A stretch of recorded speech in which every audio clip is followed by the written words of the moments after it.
This is a solar energy toy car kit. I purchased this kit on AliExpress and it cost me just £1.40. This kit doesn't actually require any soldering, but there is a little construction involved. So let's take a look inside and see what you get. Okay, so it comes with some instructions. It's in a language I can't read, but there are a variety of pictures available, so that should help us get through the process. It shows us what we should have in the kit, which includes 4 wheels, a base, a screwdriver, which is nice to be included, an axle with and without a gear. We also have some bolts and nuts here for fixing, various ones just listed here. A few mounting brackets here, the mounting bracket for the motor and the motor. So we have that there, and the motor is already attached to the solar panel. So we're going to refer to these as we go through the assembly. First up, let's crack open the fixings. So the instructions say we should first go ahead and fix all the appropriate brackets in place. So there's the baseboard here, and we have the corner brackets, and you can see that we use these black nuts and bolts, but we actually, in this lower left corner here, only use a single bolt. So let's go ahead and give that a go.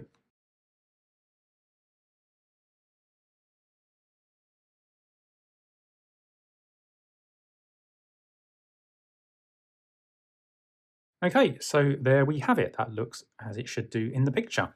And as you can see, I only have the one bolt in this particular location, and we can see that the tabs are aligned to the outside. So that looks promising. Now we need to put in the axle here. And as you can see, there should be some orange bushings. And I actually assume there should be one on this end as well, although it's not clear from the picture. So I'm looking at this now and I'm not quite so convinced that there should be one here because the axle seems a little bit short. Let's see if we can get a hint from a later instruction.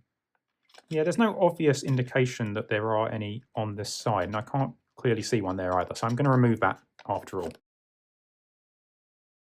Okay, then we need to put on the other one, and there are 2 clearly marked here, so definitely need 2 for this one.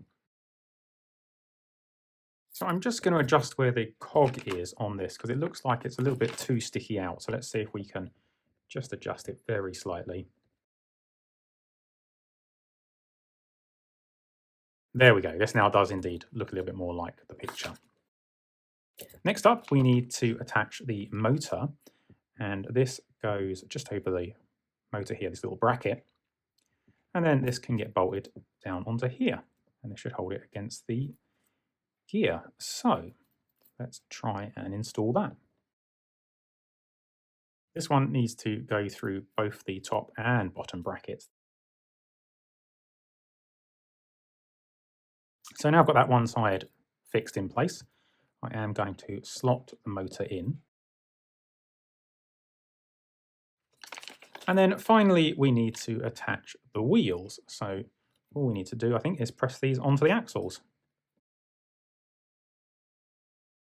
Before we stick this down, let's make sure everything is operating.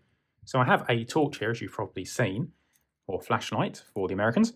And if I turn this on, there we go. It's managing to drive the wheels. Okay, so everything seems to be okay. I'm just going to remove the tape. And we'll stick this just along this crossbar here. And now let's try and move our car.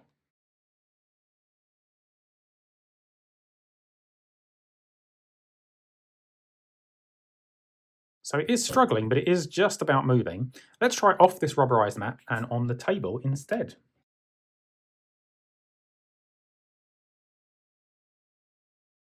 Not really doing any better. That's a bit unfortunate. As you can see, the motor does move successfully, but it has a little bit of a trouble pulling itself along. It doesn't really like my table here.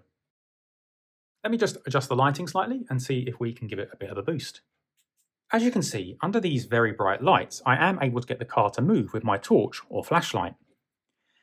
And while I suspect the car might work a little better under direct sunlight, it is a little bit disappointing that it is so hard to move around the table. Nonetheless, when we hold it in free air, it does spin relatively freely, So it does work as advertised. So I hope you found this little mechanical video interesting, and I hope to speak to you again soon in the next one.